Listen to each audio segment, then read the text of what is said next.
Hey, good afternoon. 5:07 here, News Talk 105.9 WMAL, where we're making sense of the news. Coming up this hour, we're going to talk to a maritime expert by the name of Coglianese.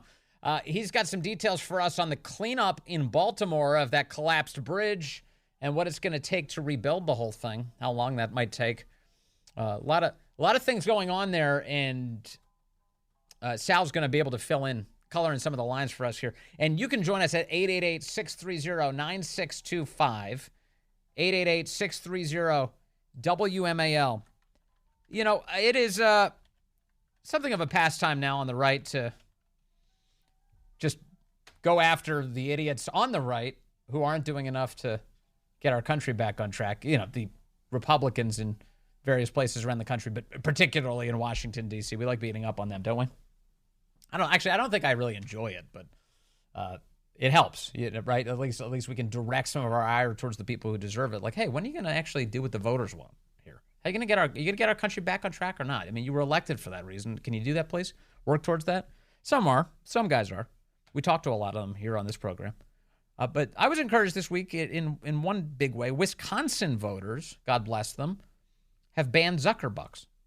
Wisconsin voters banned Zuckerbucks this year. This goes back to Mark Zuckerberg spending cajillions of dollars to stimulate Democrat turnout in 2020 under the guise of, he's just helping out the election system. Helping out the election system. No more help, please. I'm not really happy with what 2020 has brought us. Wisconsin approved 2 Republican-backed election integrity ballot initiatives that would change how the battleground state runs elections ahead of November, according to the Associated Press. Wisconsin, I'm telling you, this is the state. Wisconsin is a critical swing state. Hillary Clinton, out of all the mistakes that she's made in life, and she's made a lot, she married Bill. One of the big mistakes she made was not going to Wisconsin in the final weeks of her campaign. Wisconsin. The swing state voters, the Daily Caller reports, considered one measure to ban the private funding of elections, that would be Mark Zuckerberg, as well as another that would crack down on which individuals can perform election-related tasks. The first and second question both received 52 and 55.5% support, respectively.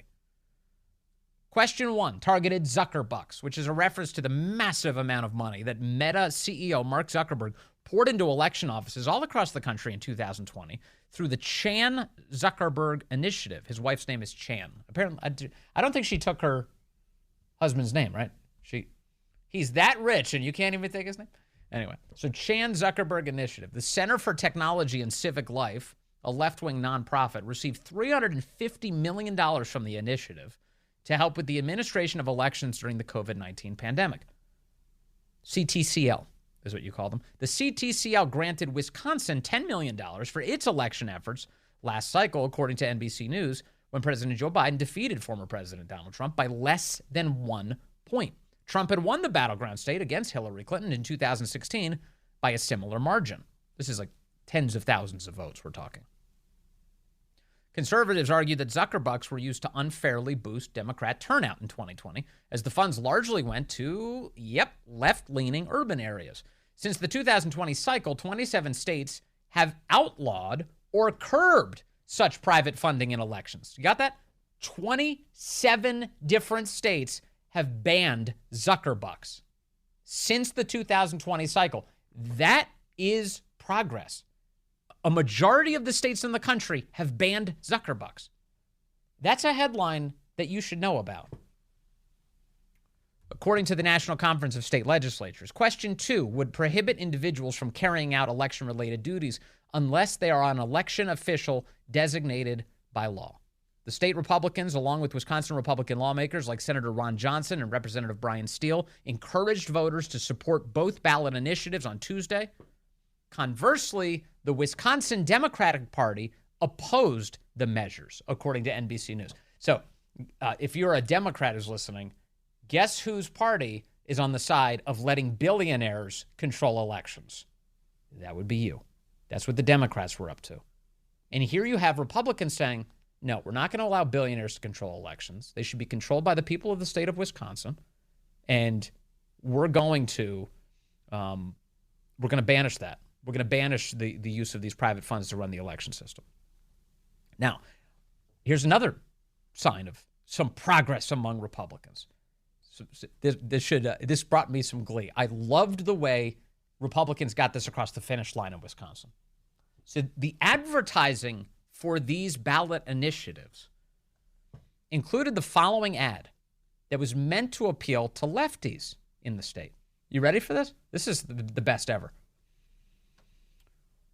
They were trying to ban the Zuckerbucks. A conservative group was running Facebook ads throughout Wisconsin that included a picture of Elon Musk in black and white with each of his fingers on both hands separated and pressed together like he was planning something diabolical. It's just a black and white photo of Elon Musk, fingers pressed together like he's being a diabolical, evil person. And the ad says, "Stop right-wing billionaires like Elon Musk from buying elections. Vote yes on questions 1 and 2 on April 2nd. How good is this? I love that. I love that. I saw the ad ahead of the actual vote, and I said, this is brilliant. This is totally brilliant. And so I'm begging with you, if you are a conservative activist, if you're a Republican activist anywhere in the country, please take some lessons from this. This is a huge deal. And congratulations to the guys who got this across the finish line. It's a big deal. It'll no doubt help in Wisconsin. It'll make it so that the election has some more integrity. That's all we want. That's all we want. And 27 states now have done this. It's the best. And every state should do it, but there you go. That's a big deal. Meanwhile, well, actually, I'll first take one quick call because I think it's relevant. Hoke is calling in from Round Hill, line 1. Hoke, good afternoon. You're on the Vince Coglianese Show. Hey, Vince, I got a quick joke for you at the end, but I wanted to tell you, I don't get to disagree with you very often, but I got to tell you, Hillary marrying Bill wasn't the one that made the mistake in that relationship. Okay, fair enough. Fair enough. I'll admit when I'm wrong. All right, real quick. So Bill and Hillary, when he was president, they were driving around Arkansas, and they pulled up to a gas station, and one of Hillary's old boyfriends ran out to pump their gas. And Bill looked at Hillary and says, "Just imagine where you'd be today if you had married him." She said, "Hell, I'd still be the first lady." Yeah, I've heard a version of this story before. That's pretty funny. It's a good line. Who did I hear that about? It was I think it was Nick Saban's wife. Apparently said something similar. That's the joke I've heard before. She's like, "Imagine you could have married that gas station attendant." And she turns to him. She goes, "If I married him, he'd be the head coach of Alabama football." I love it. I love it so much. Hoke, thank you very much. It's a good line. Bill Clinton, by the way, has a new memoir coming out, which he surely did not write. It's called Citizen. Anyway, it's got a big picture of his face on it. Citizen Bill Clinton. And then, of course, a ghostwriter actually wrote it. I saw someone point out on Twitter today. I wish I could credit this. It's just so funny. It's just be careful, as he said. It's a pop-up book. Of course it is. Bill Clinton. He's publishing a memoir about his life after leaving office. I hope it includes all sorts of details about the ungodly amounts of money that the family made as Hillary was, quote, running for president. And Clinton Foundation was great for us. All right. Hey, let me move on to another election issue where Republicans have been fighting. And this one, not yet resolved. We'll see how it goes. But, there are only 2 states in the entire country that divide up their electoral college votes. Everywhere else is winner take all. 48 states, winner take all. But the states of Nebraska and Maine don't do that. They've got this weird situation where they have a district each that gives their vote to somebody else. And that's what's been happening in Nebraska since 1992. Back in 92, they changed it. It used to be winner take all. Then it wasn't winner take all anymore. And now, pretty routinely, the area around Omaha, Nebraska, that district, gives a single electoral college vote to Democrats every election cycle. One. Just one. The rest of the state goes Republican. The other electoral college votes go Republican. But one vote goes to Democrats each time. And that's interesting. And normally you wouldn't think it's a big deal. But when it takes 270 electoral college votes to win, and you start actually doing the math, and you look at it, and you start adding up the states, and you start playing out some of these scenarios, you say, well, wait a second. One is actually kind of a big deal. And this week, there was a real push by, in part, the Republican governor of that state, as well as Governor Jim Pillen of Nebraska, and Donald Trump. President Trump has jumped in on this and said it's time for Nebraska to go winner take all, meaning whoever wins the state, just like most of the other states, 48 other states, winner take all. That one vote should go in the same direction as the rest of the votes in the state of Nebraska. Makes sense, right? That's how the republic works by and large. So this week it appeared before the Nebraska state legislature, and an effort to get it passed was, at least for the moment, defeated yesterday. There is some news, well, not news, but there is some hope that it could be brought up today, additionally. At least there was a few hours ago that it could come up. But they really want to get this through. A bunch of Republicans really do want to get this through in Nebraska. And if you're looking at the math here, the reason this matters so much, if you just take a couple of these states and you add them up, surely, let me see here. So, for instance, if this is the New York Times on this issue, if Joe Biden were to hold Wisconsin, Michigan, and Pennsylvania, but lose Georgia, Arizona, Nevada, and the one Nebraska vote he took in 2020, the Electoral College would be deadlocked at 269. In other words, if it becomes winner take all and the rest of those states play out like that, Trump has 269, Biden has 269. We have a tie. We have a tie under that scenario. Now, what happens under a tie? Under the Constitution, the United States House of Representatives picks the next president of the United States. Now, you think we have drama now? Wait for that. Wait for that to happen. And just to be clear on the details on that, it's actually the new Congress. So whoever gets elected, they're seated January 1st, and by January 6th, they get to pick the new president of the United States in that capacity. Again, only if the Electoral College is tied. And it's not a simple vote. It's not just like a majority vote in the House. It's each state delegation gets one vote. Each state delegation of congressmen gets a single vote. So out of all those 50 states, there's 50 votes. And that's how it goes down. Now, right now, I just checked today just to figure, I was like, well, what would it look like if it was voted right now? Republicans control 26 of the delegations. That's how close this thing is. So this Nebraska vote actually matters. This one vote. It could come down to it. Now, it may not. It may not get to the point where a single Electoral College vote matters that much. But boy, it really could. It really could. And so kind of a fascinating constitutional and Electoral College battle playing out right now. Over on CNN, they are freaking out about this. They've been really grumpy that this is even up for debate right now. Here is some of the CNN coverage today. Our buddy Nick Fondacaro over at Media Research Center grabbing this. Look, Dana, though, this is really important because Democrats and Republicans have been saying throughout the cycle, this is going to be a very close election, and it really could come down to just a few electoral votes, a few thousand votes in states that otherwise really haven't been attended to by either of the big campaigns. Let's give our viewers a scenario here that is, again, not out of the realm of possibility at all. If Joe Biden wins that Nebraska vote, that one electoral vote, and he wins the so-called blue wall, Michigan, Wisconsin, Pennsylvania, you have 270 to 268. So he wins the presidency. Now let's see the scenario where that Nebraska law is changed, 269 to 269, an electoral college tie. Right, which goes to a whole different arena, and it puts us into a morass that we don't usually experience in electoral and campaign politics.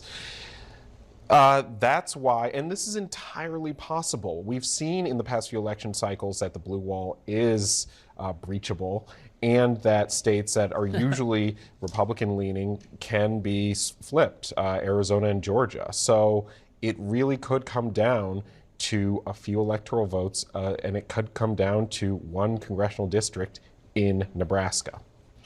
Absolutely fascinating, and we are going to be watching to see what the Nebraska legislature does. Thanks. Yeah, so this is a big deal. And oh my gosh, why is it taking so long for Republicans to have fights like this? This is what you want. You want conservatives, you want Republicans to be fighting even on the margins, fighting for the one electoral college vote, saying this should be winner take all. Why are we doing this differently than the rest of the country?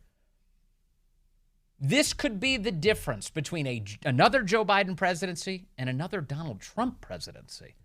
worth fighting over right now. So we'll see what Nebraska does. Keep our eyes on it. At the moment, like I said yesterday, they presented it before the legislature. I think it was as an amendment to an unrelated piece of legislation. It failed, and there was some consideration to bring it up today. Come on, boys. Accelerate. Step on it. Now's the time, 5:22. The cleanup underway for the Francis Scott Key Bridge, or as Corinne Jean-Pierre says, the Francis Scott King Bridge. 6 individuals tragically lost their lives when the Francis Scott King Bridge collapsed last week. She's never been great with the details. Yeah, there's a really massive effort underway. A lot of people getting in their hands, divers, cutting things up, pulling things. We got a big crane there trying to remove stuff. But it turns out there are bigger cranes available all across the planet. A couple of countries have some much bigger cranes available for us to start yanking some of the wreckage away. And my next guest, Sal Mercogliano, is going to get into the details here. And I can't wait to talk to him about it because really, like so many people, I want to know, what's it going to take to remove this wreckage? Can we get equipment like this from across the planet to Baltimore in any sort of reasonable time period? And how long is it going to take to rebuild the bridge? If the feds get involved in blockading all of this through all sorts of red tape and regulations, I'm saying this could take a long time. Daily Caller headline, it could take longer to rebuild the Baltimore Bridge than the whole Transcontinental Railroad. It could take a while. We'll ask Sal Mercogliano about what he's hearing, what he knows, and where he got that great name.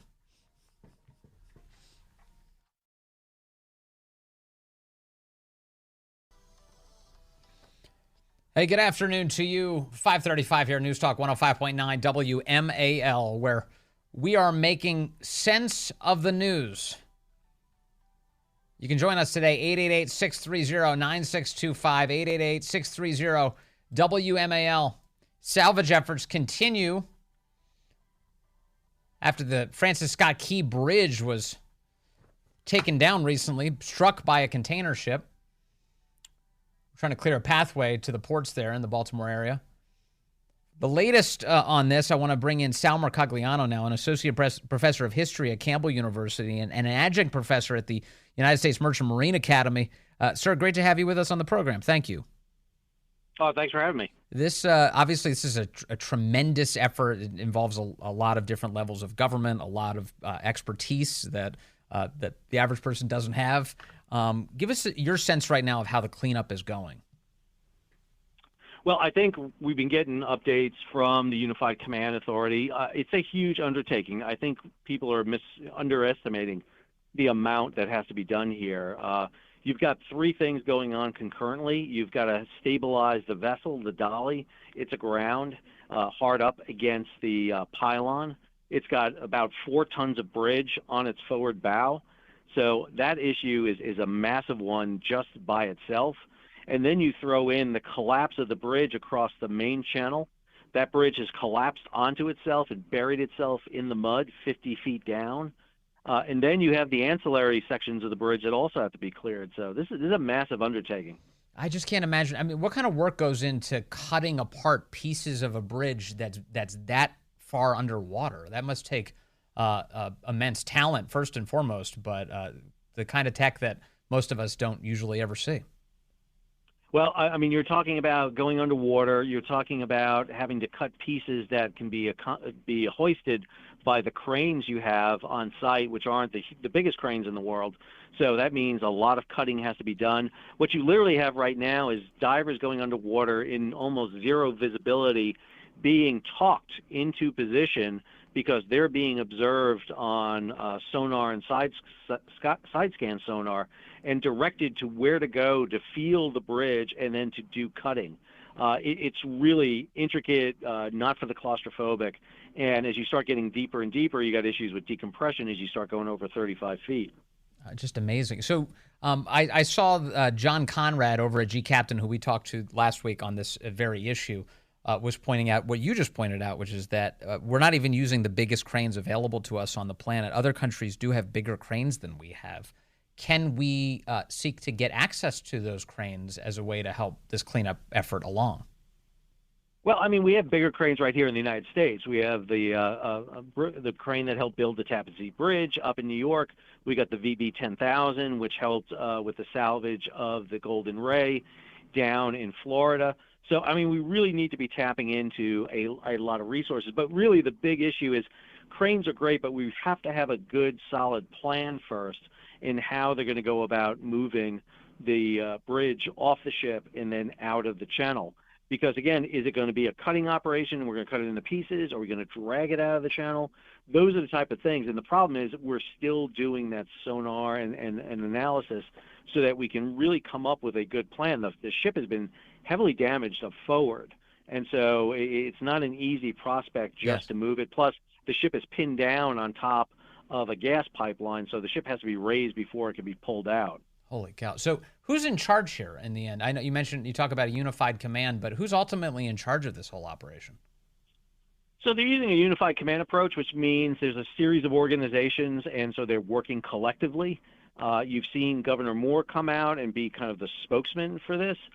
There's a lot of debate about it. I really believe that if you look at a situation like we had with Deepwater Horizon, you want a kind of national incident commander, very much like what Admiral Thad Allen of the Coast Guard did. Right. There is no one person who's appointed that right now, but this is a very unique operation. This is unlike a hurricane or a tornado that's over a vast, long distance. This is very concentrated with state, local, national assets in place, along with international assets. The ship is registered in Singapore. You have 3 different salvage companies at work here. So there's a lot of issues going on here, and I really firmly believe they need to eventually appoint a national incident commander. Sure. Among the people not really making themselves that public here has been Secretary of Transportation Pete Buttigieg, who you would think would be all over this, but hasn't been that present. But you point out something that we've been hearing, which is that Governor Wes Moore seems to be the most visible senior official being attentive to this. He is, and he's leading the press conferences, and he's really trying to learn. But again, it's kind of outside his area of expertise. And what you really want is someone who is well versed in dealing with all these entities to be a kind of key decision maker. The problem you're going to have is you're going to cross paths here with the use of assets and a schedule that meets everyone's needs. And I think until that really gets resolved, right now we're seeing very positive out of those press conferences. Everybody's getting along great. Right. Everything seems to be working, but that's going to run thin soon. I'm sure it is. So in an ideal world, how quickly could we see this wreckage cleared and these lanes for ships reopened? Well, I mean, we're talking months probably till you get any sort of major movement, at least a month. You've got to get the ship out. And again, this is not an easy salve. It took a month to clear Everforward out of the channel in Baltimore. They're just now starting the process of removing containers from the forward portion of Dolly. They got to lighten her up. They got to get in there so they can make cuts and start removing parts of the bridge off of her. And then, this bridge has not just collapsed, but it's sunk into the mud. And so you've got to remove the entire structure to get the full draft necessary, because you got to get down to 50 feet for the coal carriers and the large container ships that come into the port. It's wild. So obviously we're in the very early stages. We just have to remove the wreckage. The act of actually rebuilding the bridge, though, based on what you're describing, we're easily looking at years before that bridge is reopened. Oh, I believe that entirely. I think you're looking at a long-term prospect of that, and what's really surprising me right now is that we don't see a lot of cargo moving in and out of the port of Baltimore. They announced these opening of these channels, but they're very shallow draft channels. One of the things I would think the government would want to do is start setting up some sort of shuttle service to be moving cargo by tugs and barges or by military craft into the port of Baltimore from maybe Norfolk or Philadelphia, so that they can ease the congestion off the roads and highways and at least get some work going into the docks of Baltimore and get some cargo out. Do you have a sense of how much this the shuttering of these ports here in Baltimore has affected the other ports on the east coast of the United States? Are we seeing that already?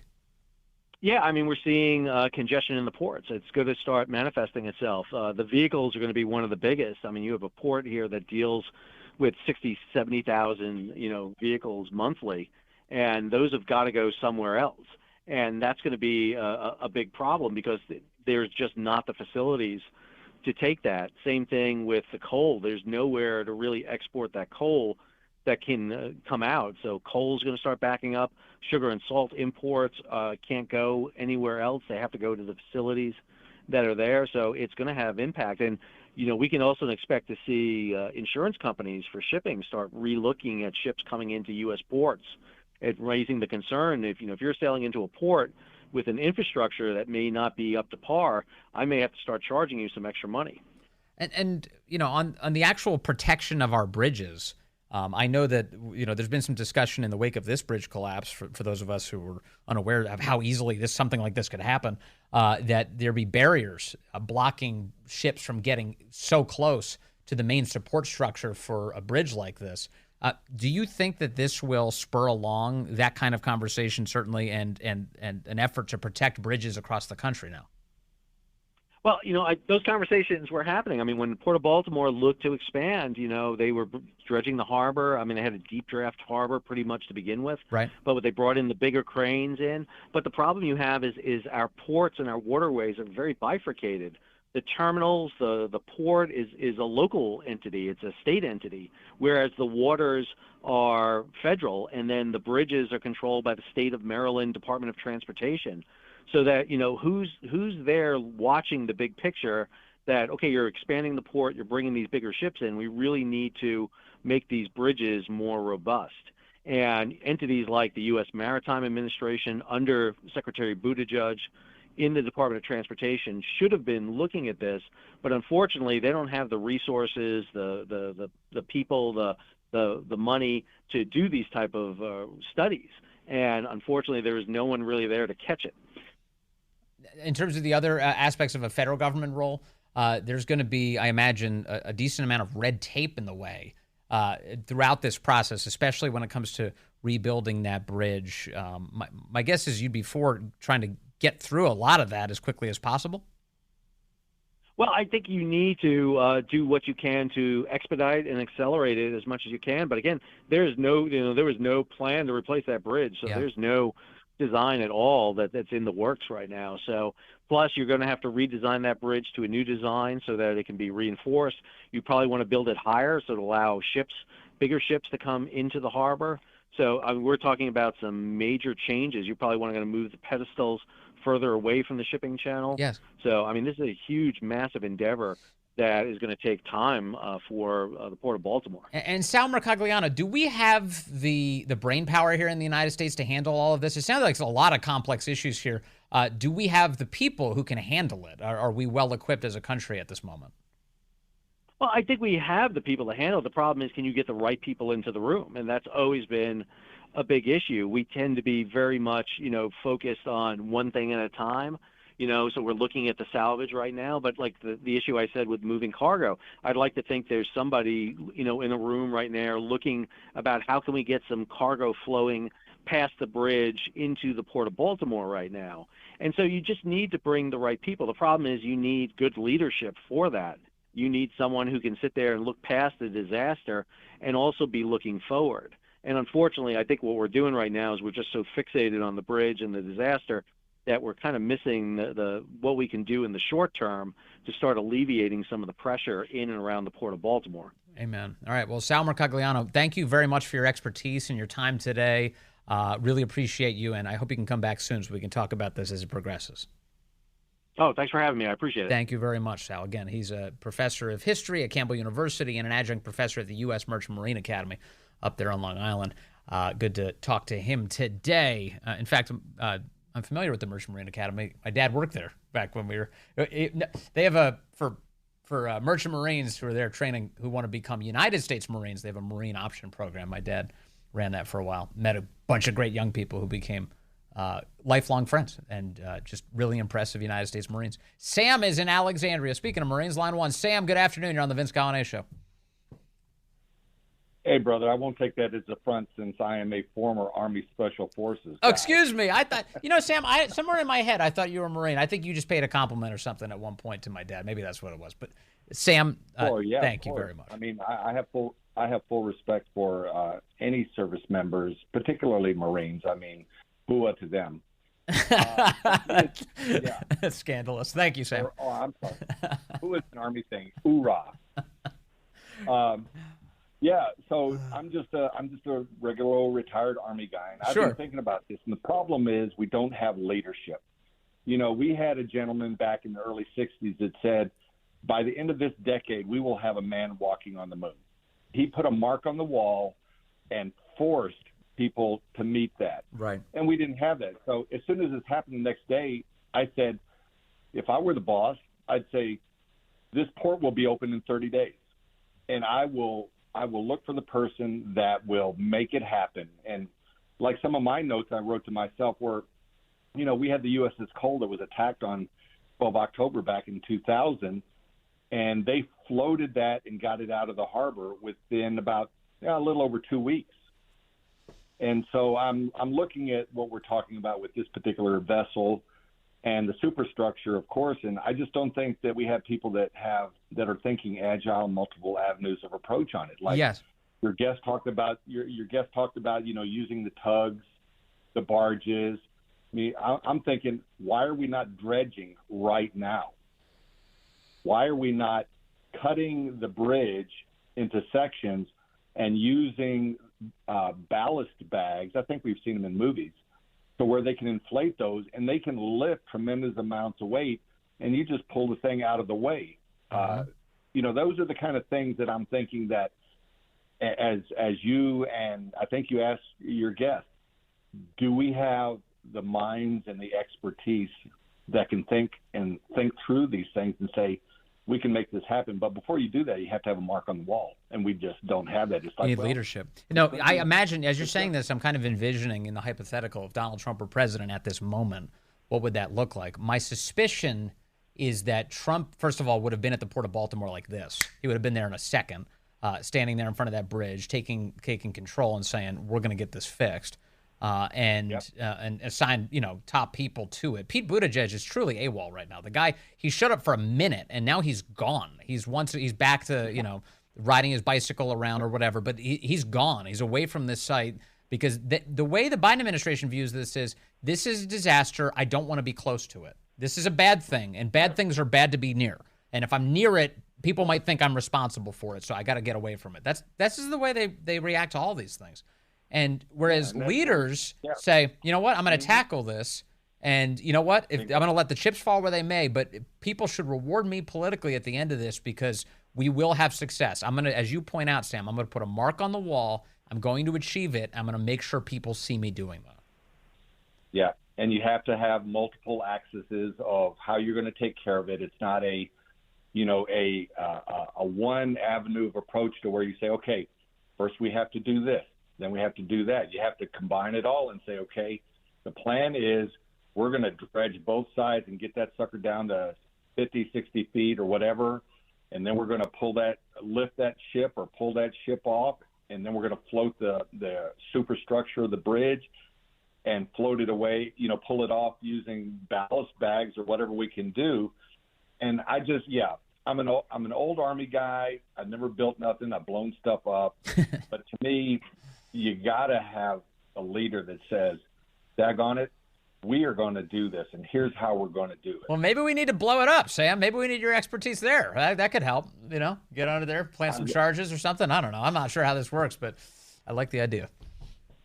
Yeah, blowing things up is a lot better than shooting things, I'll tell you that. All right, Sam. Thank you. Well, thank you for that perspective. I appreciate it very much. All right, brother. Town Hall descended into total chaos this week in Dalton, Illinois. The Democrat mayor there is accused of stealing from citizens and from the cancer foundation she was running. She tried to lock the doors and keep the citizens out. One citizen screaming at her, I have cancer. Of course I do. Tiffany stole money from a cancer foundation. How dare you?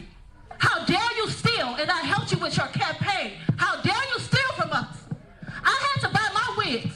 Are you going to reimburse me for the wigs that I've been spending my money on? And they say that you're the worst mayor in America. I agree. Uh-oh, yeah. I hope more people wake up to this. She's not the only Democrat who's stealing from you. They're everywhere. The great one, Mark Levin, up next.